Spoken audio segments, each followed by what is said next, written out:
کہ امام بخاری رحمۃ اللہ علیہ نے صحابی کی تعریف کیا کی؟ امام بخاری فرماتے ہیں من صاحب النبی صلی اللہ علیہ وسلم اور رعاہ من المسلمین، اسلام لا کے جنہوں نے نبی علیہ السلام کو رہا۔ ابو جہل نے بھی تو دیکھا تھا نا نبی علیہ السلام کو، ابو لہب نے بھی دیکھا ہے نبی علیہ السلام کو، لیکن وہ صحابی،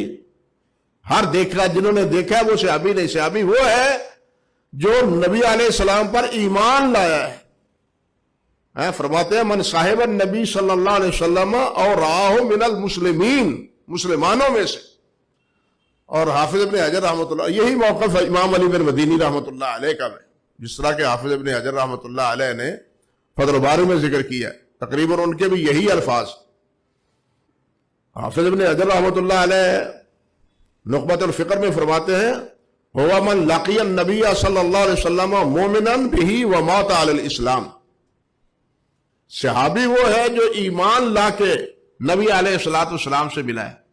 وہ خواہ کچھ وقت، ایک تھوڑا سا وقت ہی کیوں نہیں،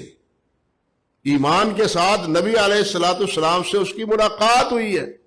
ایمان لا کے چند قدم نبی علیہ الصلوۃ والسلام کے ہمراہ چلا ہے، وہ بھی صحابی۔